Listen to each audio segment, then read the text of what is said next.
Welcome, Raul, to this interesting conversation that we will have, and thank you for your time. And I know that it will be very interesting for me and for other people that will watch it. Thanks So for having me here, and I hope I'm able to make it interesting. yeah, okay.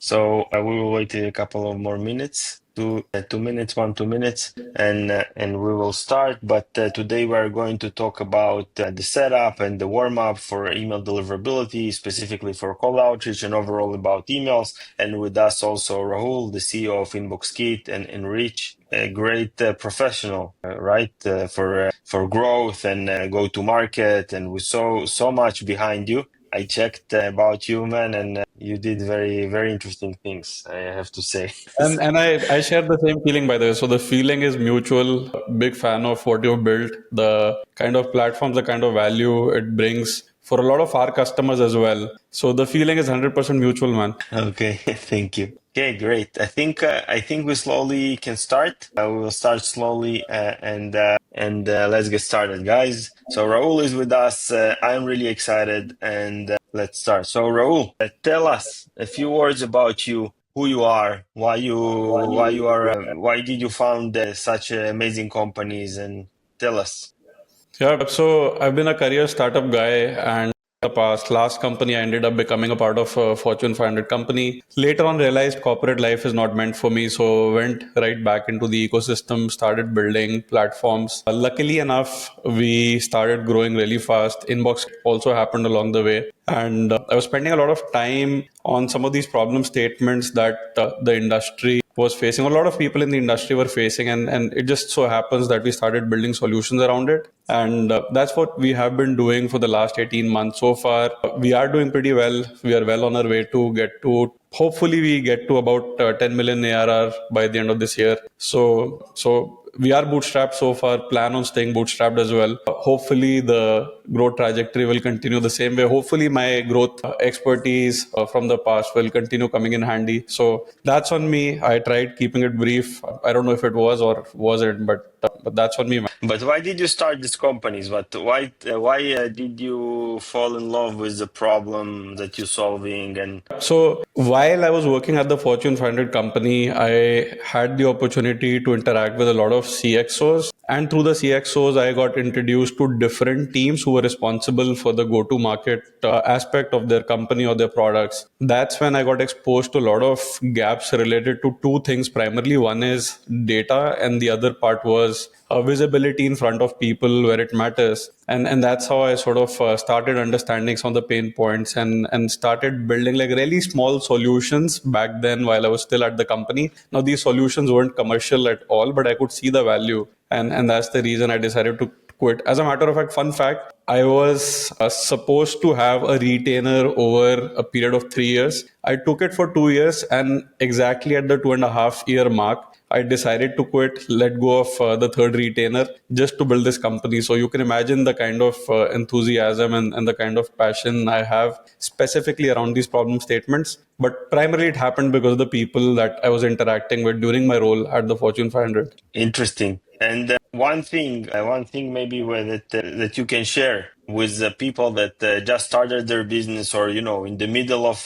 building their business, to build a bootstrap company that on the way to 10 million ARR, which is amazing. Tell us one thing that you believe in, and one tip that people can learn from you, from all of your experience. Yeah, so I'm going to say something a lot of people might not. So a lot of people might not see this as something unique, or there's no magic potion or magic formula here. I think the most important thing is to stay persistent. A lot of time we get over creative. A lot of time we try out different things, and that entire loop never stops. Right? You stick to the fundamentals, show up every day, just stay persistent with what it is that you're trying to do, and half of the time I think that's something that just works, that you don't need to go beyond that. But if you're able to go beyond that, it always helps. But I think this is one thing that really helps build a company, grow a company. And then on top of it, I don't want to mention any buzzwords. There's a lot of stuff that's already out there, but fundamentally speaking, I think this is the most important thing. Amazing, really impressive, and I wish you will get to your goals much faster than you think. And it's amazing journey, and I probably will ask you more. But we are now a bit limited with time, so let's continue. So a few words about myself. I'm the CEO of a co-founder of Warmy and Anybees, and I fell in love with the problem of email deliverability 5, 6 years ago. And I founded the company together with my brother, my older brother. We're both engineers. Yeah, so this is what we're doing full time right now. And this is the problem we are solving: deliverability and all around it. So I want to start with sharing some industry landscape in 2025 about emails. And I hear many people saying email is dead. Even I saw some stickers that dead or cold email. All this kind of things, and I don't really like it because the numbers show different things. Do you hear about people saying email is not relevant anymore, or not? All the time, man. I hear that all the time. And one fun fact, by the way, one of the key drivers of our revenue is email. So I hear a lot of people talk about it. I don't know who these people are or what exactly they're trying to do, but I think there are a lot of new entrants in this space, and that is also part of the problem. People who don't understand emails, outreach, deliverability aspects in their entirety, and when they enter this space and when they try to reach out to people, I think there's a lot of noise that's being created, both on the amount of cold emails that are going out now, and then also on the opinions that are coming through those campaigns, or as a result of those campaigns where people come in and they say cold emails don't work anymore. They definitely work, and they've been a great driver for us in terms of revenue for sure. Amazing. This is I totally agree with you, and I checked some numbers before our call, and I just figured out that average professional spends 2.2 hours per day on the email, which is not far away, I think, from Instagram or overall social media. So it's amazing to see it, and the market is growing, the number of users is growing, so it's crazy. So, but the main problem is all the time with many changes that are just happening. And today we deep down to Google Postmaster, and what Google Postmaster going to make some changes, but we will talk about it later. That the main problem is obviously the infrastructure, or how you with what you send the emails, and obviously the deliverability itself. But if you crack it, I want to say that the ROI is amazing. So is the ROI on emails is the highest as PPC becomes much more expensive, over Meta and Google and everywhere. So if you crack the email thing, the ROI is amazing. And also some numbers on every dollar you spend on emails, you get back 36. Obviously, is the difference between different industries and etc. But yes, but the main problem is understand emails. And I think with tools like Inbox Kit and all the tools that out there, it's very easy to start and to make the first or continuous revenue with emails. So where do you get your mailboxes from? And this is from you, Rahul. What do you recommend? I'm a company. Let's say I'm a founder right now, and I want to go to market, right? And I heard somewhere that I need to send cold emails because the ROI is good, $36 per $1. But how to start? What to do? I mean, what I buy I bought my domain, I bought my mailboxes on Google Workspace, and I don't want to send because I heard this bad. So what should I do? Yeah. So this is the moment where I'm just going to make a shameless plug. We use InboxKit, of course, for obvious reasons. It's very easy for you to set up as many domains, as many mailboxes you want across Google Workspace, Microsoft 365, both. We are officially do a lot of magic in the background.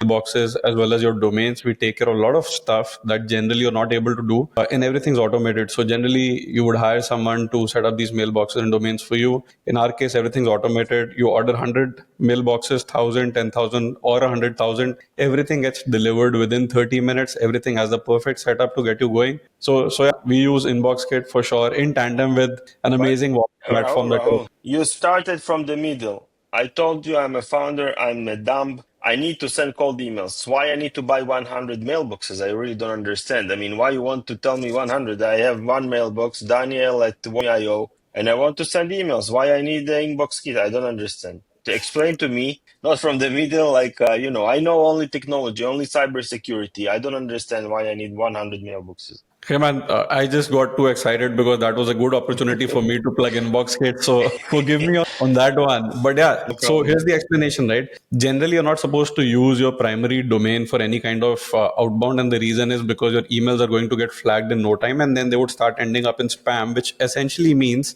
any important communication that you're having through your primary domain is also going to land in spam box. And that's something you don't want, right? It's going to hamper all sort of deal discussions that you might be having with other companies. It might be other relevant discussions with some important authority somewhere. So you don't want that. And the other reason is, unless you mitigate your risk across hundreds of domains as well as mailboxes, again entirely depends on how many cold emails you want to send on a daily basis, you're likely to just end up in spam. And I think that's also part of the problem where people keep complaining about cold emails not working, right? People don't realize that they need to distribute their cold emails across enough domains and enough mailboxes to make sure that A, you don't get flagged for spamming people. That's number one. And B, even if in case, let's say a couple of domains or a couple of mailboxes, they go down, they're not going to impact your entire pipeline, right? So it's not like your entire pipeline is going down the drain in a single go. You have the opportunity to replace the lost domains as well as mailboxes while you work with the,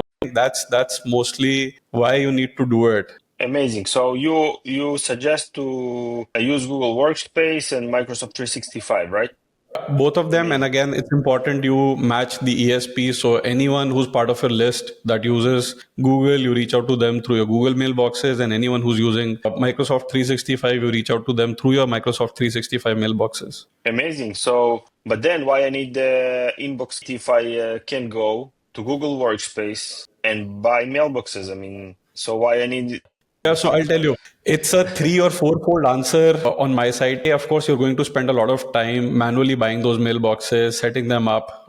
Takes a ton of time, and then not everyone understands the way you need to set them up. As a matter of fact, one of the reasons a lot of top agencies prefer working with us is because we do something which is called dynamic DNS values in the background. So demarc policies based on the kind of phase that your mailboxes are in. We take care of all of these things automatically. You don't need to lift a finger. We save you a lot of time. Again, like I said, 100 mailboxes, 1,000, doesn't matter. Everything gets set up within 30 minutes. So you have it ready. You're good to go with the warm up. Once your warm up is done, you can get going with your outreach as well. So inbox facilitates you there as well. And then on top of it, let's say you've lost a couple of domains or a couple of mailboxes for whatever reasons. Maybe you didn't use a good list. Maybe you had a high bounce rate. In that case, we make it equally easy for you to replace those domains and mailboxes. Well, again, just takes a few minutes. You replace them and then you're good to go again. And I can keep going on and on. I mean, I don't want to be a shameless plug. I know in? we have less time on us, but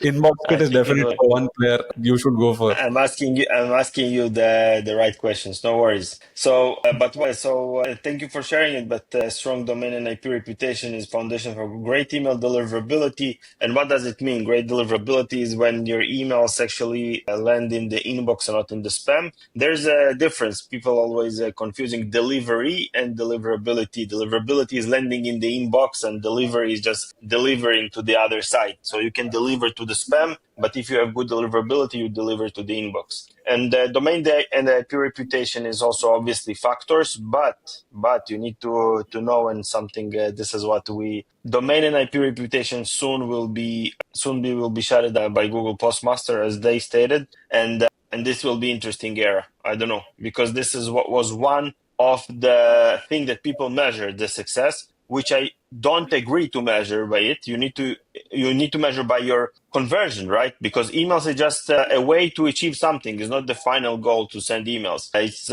to distribute your new product, or some coupon code, or generate leads through cold emails. So we recommend to measure conversion, but domain and IP reputation will not be relevant anymore, unfortunately, for some people, but it will be okay. So, and you spoke a lot about domains, right? And you said like I need many domains. I also want to ask you a few words. I mean, how I know? I mean, give me some formula to calculate how many domains I need, or plus minus, so I understand, and how to choose the domain. So is it important when I buy domains with you, or how important it is? Can you share a bit? Yep. So I'll start with the latter question first and then I'll get to the former one. So it does matter. I mean, this is what we've seen based on stats as well. 95% of our sale volume is entirely just .coms. People rarely pick some of the other domains. Now, it is also partly because people don't want to take any risk, right? When you're trying to set up such a massive ecosystem of domains and mailboxes, you don't want to take any risk with any other TLDs. So generally with us, it's just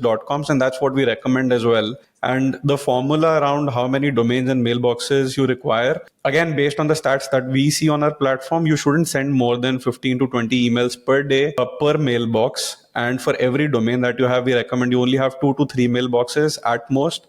From the amount of emails that you need to send, let's say you want to send 1,000 emails, based on that you can work your way backwards and calculate how many domains as well as mailboxes you're going to require. So per domain you will be able to send somewhere around 45 to 60 emails per day. And if you need to send, let's say, maybe 450 to 600 emails, that's about 10 domains as well as about 20 to 30 mailboxes in total. Amazing. But why it matters if it's .com or .io if it's so many domains? Why should I care? I mean, Yeah, so .coms generally have that kind of established reputation, and a lot of TLDs that are relatively new, they don't share the same kind of reputation. So again, we also recommend .com, but we are not against some of these domains as well. I see .io as well. .io is again definitely okay. Some of the tech domains that you see here, the mainstream ones, you're good to go with them. Again, people generally feel comfortable with .com. So essentially what they do is they take their primary domain name, let's say it is Warmy, they would add something, they would use either a prefix or a suffix along with it, get Warmy, go Warmy,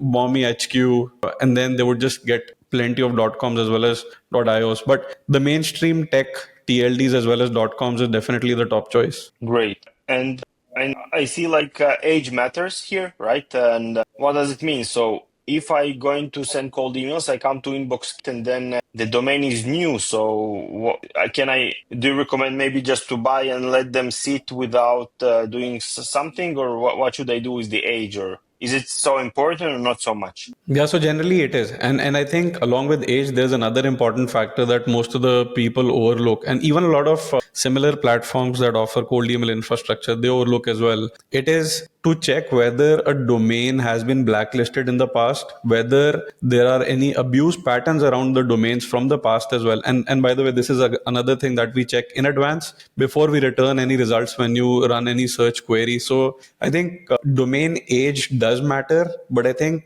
only to a certain extent, as far as there's not been any blacklisting or any abuses in the past.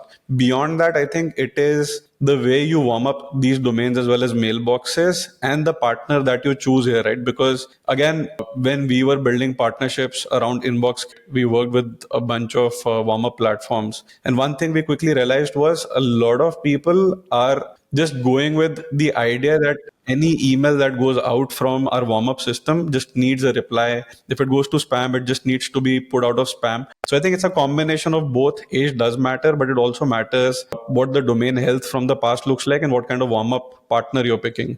Amazing. Okay, so we will stick for this domain.com. I will let my team to remove all the IO. Okay.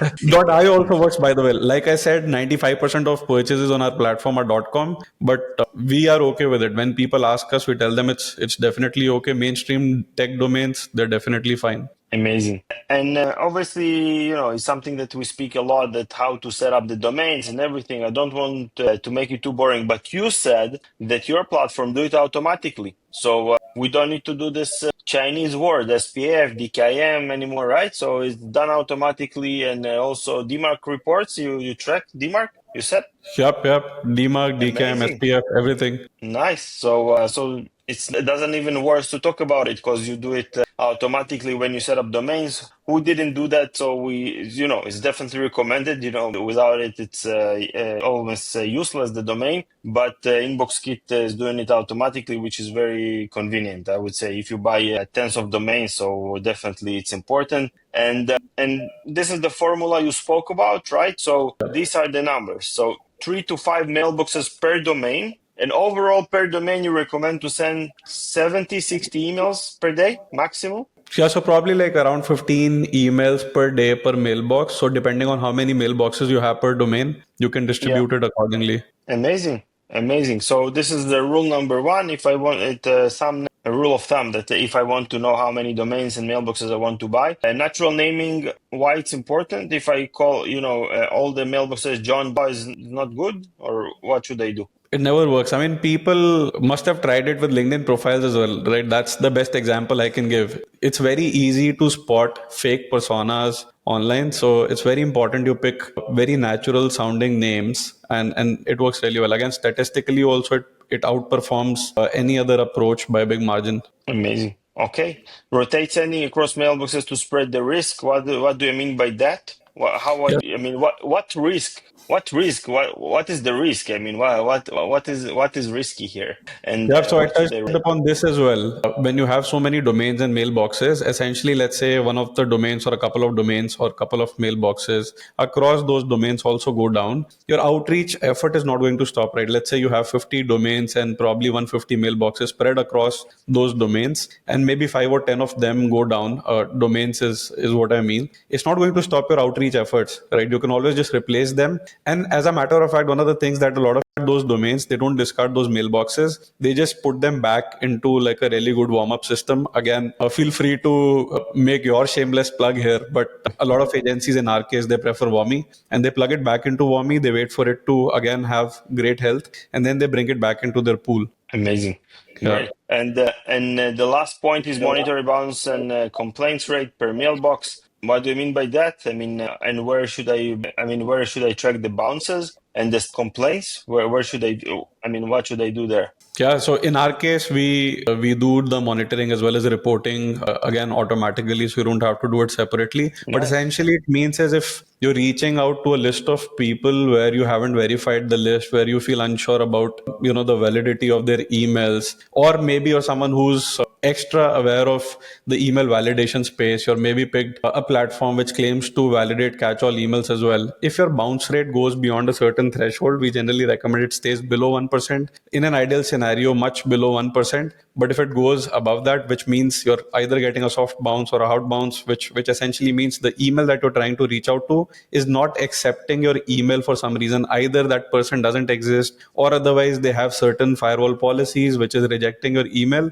That's when your bounce or spam complaint rate goes up, and that's essentially when you start ending up in spam boxes of other people as well. Understood. Amazing. So understood. Let's move on. And okay, so you said you can help with Google Workspace and Microsoft 365, but what is the difference? When should I choose, one of the platforms? Can you tell us a bit? Yeah, I think someone is No not on worries. mute. I think Uh, Jacob, it's probably you. I can see that. Thanks, man. Sorry, Daniel. Go ahead. yeah, so tell us the difference. When should I choose Google or Microsoft 365 for my cold outreach? And should I, choose, or I can send only from Google Workspace? And when I use Inbox Kit, like what do you recommend? Yeah, so we generally prefer you get both. Again, this is a landscape which is ever evolving. There was a time when you were okay sending out emails just from your Google Workspace emails over to Microsoft as well. But lately, Microsoft has tightened the entire sort of ecosystem so much that it's become very tough to land in their inboxes. As a matter of fact, Daniel, I'll take this opportunity again, another shameless plug from my side coming in. But I want to make an important announcement. We're about to release something in about a week's time, which will mark all of your Microsoft emails as high priority emails. Now, going back to your question, the reason you want to do this is because the list that you're trying to reach out to could have people who use both Google as well as Microsoft for their emailing needs. And essentially, what you want to do is you want to match your Google mailboxes with people who use Google, and then your Microsoft mailboxes with people who are using Microsoft. And that A gives you a lot more visibility, and B also protects you from getting flagged, because generally speaking, if you're doing a lot of outreach to Microsoft mailboxes from your Google ones, chances are you'll get marked as spam, you'll end up in blacklists. Okay, so some takeaways here, very quick. So first of all, now we understand the difference between Google Workspace and Microsoft, when to use the formula, how many domains and mailboxes. Deliverability is important, and everything that you offer, Rahul. And a few more words. So, Warmy is also developing the first email deliverability expert in the world, which you can chat. It's based on billions of data points that we collected over 5 years and trade our models. So you will be able to talk to Adeline and chat with her and ask her what to do, and also tell her to do it for yourself. I'm not telling you that our customer success manager is a bit afraid from the future, but everything will be okay. And yeah, I think we exactly on time. So I will say here again, Raul offered 20% off on inbox if you come from this webinar. And Raul, I have to say that this is amazing, man. First of all, what you did across your career, which is amazing, so long. I mean, I scrolled so much on LinkedIn. It's very you did so much things, and you are a real expert, and you are aiming to 5 figures in ARR this year. And I really, really want to open the champagne with you whenever you will have it, and I'm sure you will have it. You sounds like the guy that will be there for sure. I mean, I feel the energy. Thank you so much, guys. This webinar will be in all of our social media channels. Feel free to reach out to Raul, to Inbox Kit, to us with any questions if you want about email, cold emails, outreach, generating leads, go to market. Thank you so much for watching. Thank you so much for attending, and I wish you a great rest of your day. And bye bye.